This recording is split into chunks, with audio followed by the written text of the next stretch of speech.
What's up, everybody? My name is Jeremy Jones and I am back with another video. Today we're talking to Nike Air Max 95 Big Bubble Triple Black.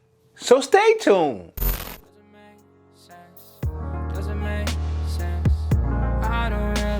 Got a lot of things changing in my life. Hoping one day I'ma get it all right. Brother is engaged, about to start a new life. Yeah, I haven't had a chill day. Really wanna vibe, appreciate the moments. I've been creating, not scrolling. Mom and dad still support. Alright, man, I'm back with another video. Now, before I get too deep into this video, y'all already know what to do. Go and hit that like button. It really helps the channel out. And if you're new, consider subscribing. I made content about sneakers.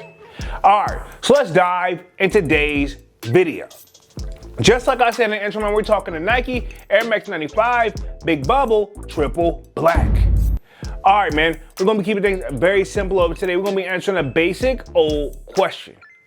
Are they drip or skip? Let's just keep it there.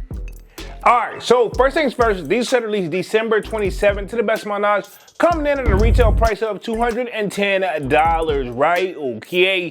And of course, you know the kid glanced at the resale price, and right now look like they're averaging below retail at $170 and up, depending on the size, right? Okay, so $170 and up depending on the size. If I had to guess, as we get close to that release date, these probably going to end up going below retail. But this is supposed to be a premium quality sneaker from what I'm seeing off my research. Premium leather quality, because if you look at these joints, extra leather, right? Okay, and I can't help but think of whenever we call the all black Air Force Ones, the like quote unquote McDonald's specials. I'm like, could this easily be, even though this is supposed to be a higher premium leather quality, could these easily become the McDonald's specials, but the Air Max 95 version? Now, the Air Max 95 is arguably one of my favorite Air Max silhouettes of all time, right? Okay, and can you really go wrong with an all black shoe?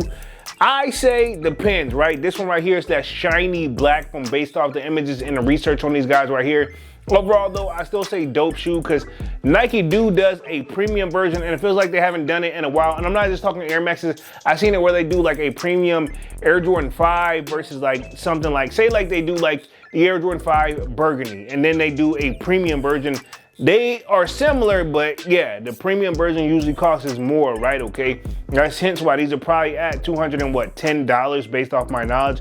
Now I will say this, I don't hate the shoe, but at the same time, I feel like this is a stretch, and I feel like they're just doing stuff kind of to close out the year. Do we really need this shoe? And I feel like there's a versatility in or room for this shoe, because there are occasions where they'll be like, yo, you gotta wear all black. And you do have that audience that is just specifically Air Max 90s or Air Max guys in general. And there's some people that just Air Max 95s in general as well. If you want a perfect all black shoe, whether say your job requires for it, not just to pick on, you know, quote unquote McDonald's employees, there's multiple jobs where, hey, you need to wear all black shoes and they gotta be this resistance, non resistance.